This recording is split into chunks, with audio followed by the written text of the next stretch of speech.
Dear friends, ekelekwa m unu.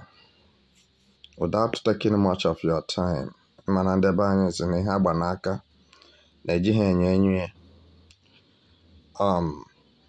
The ex-governors and incumbent governors of Southeast, I mean Igbo governors in Nigeria, have made their intentions known and their acrimonial issues and their wickedness. Listen, it has come clearly that it was Igbo governors that have been causing all the problems going on in the Southeast. They connect with Fulani terrorists and they connect Buhari to make sure that the Southeast, they do not have peace because their activities are illegal. Politically, they formed Ebubag, they formed Bakassi, they formed unknown gunmen, they formed all kinds of killers and rapists. Because why? Mazi Nnamdi Kanu was heading to the point of stopping every illegal activities of Igbo politicians in Igbo land. Let me be sincere to you. No Igbo man that wants to be a president of Nigeria. Forget Peter Obi.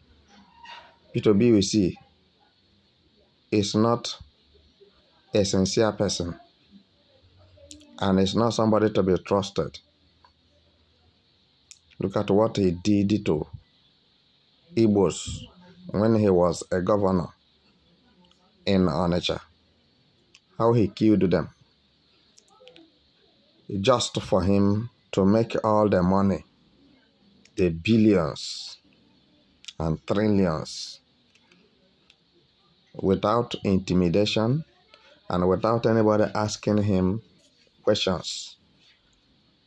How he managed to get all this money. So, and Igbos are suffering, dying. Peter Obi will not do better than Tinubu. I'm telling you the truth. So, anybody who is building confidence in Peter Obi is a failure because Peter Obi has failed. He failed Igbo people. He failed himself. He offended Biafrans because of one unruly and evil statement of his. He declared that Biafra has died 50 years ago. And Mazi Nnamdi Kanu was in the DSS custody and he was doing his campaign to become a president of Nigeria. Why should Peter Obi come out and tell you that he loves Mazi Nnamdi Kanu and he wants him to be released, and you quickly agree with him? Is this not a fabrication, an open lie?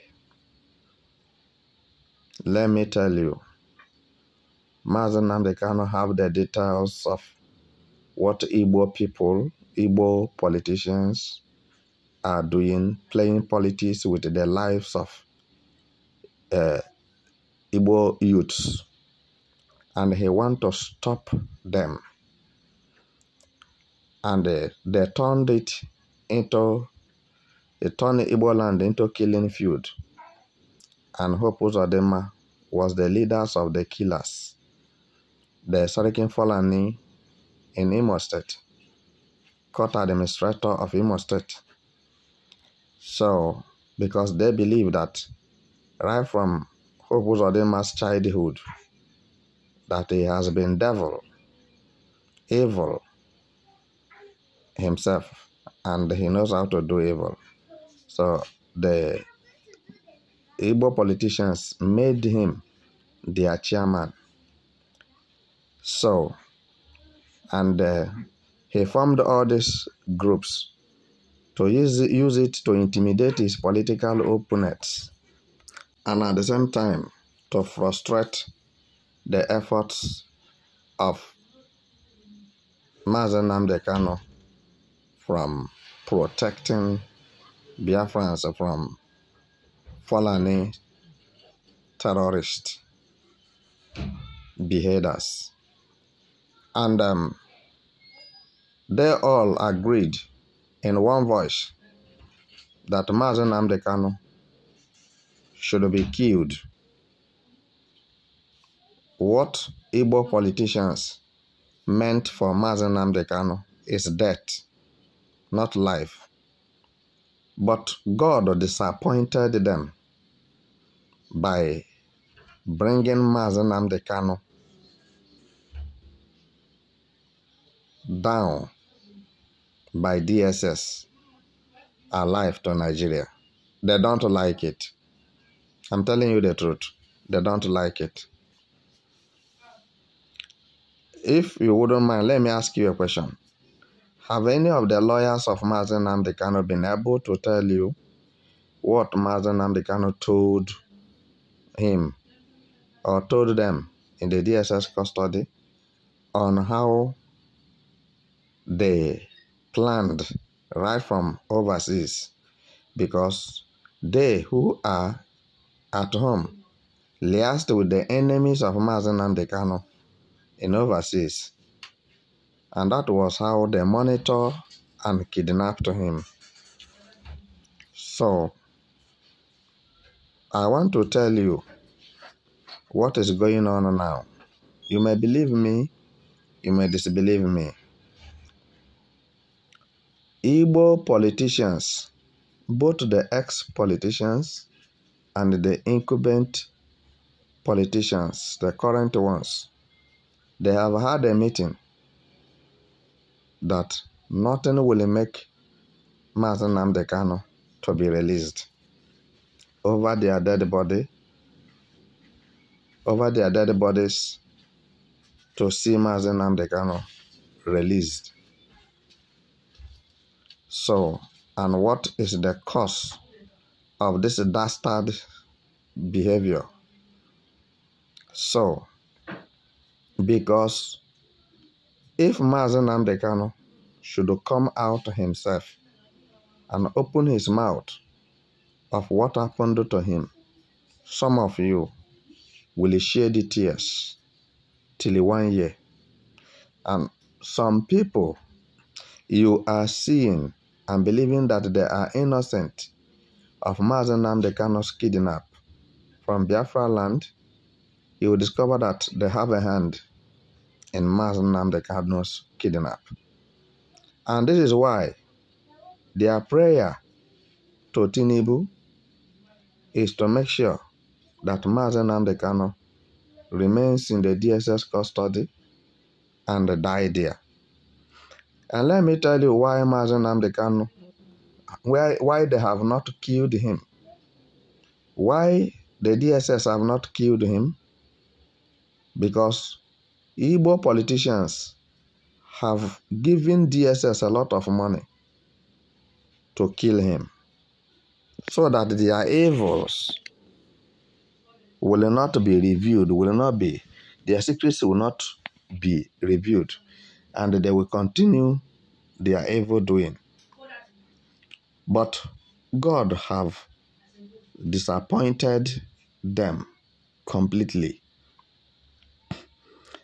What I'm telling you this moment, the reason why they have not killed Mazen Nnamdi Kanu and they cannot kill him is because of Biafrans, their voices, home and abroad, and your own voice, who is rising up every day and night, and your prayers and your fastings. God is not asleep. Understand me, Mazi Nnamdi Kanu is a spiritual man, and he has a lot to offer to Biafrans. And God decided Mazi Nnamdi Kanu will not die now because he has not fulfilled and he has not accomplished the mission that God has handed over to him.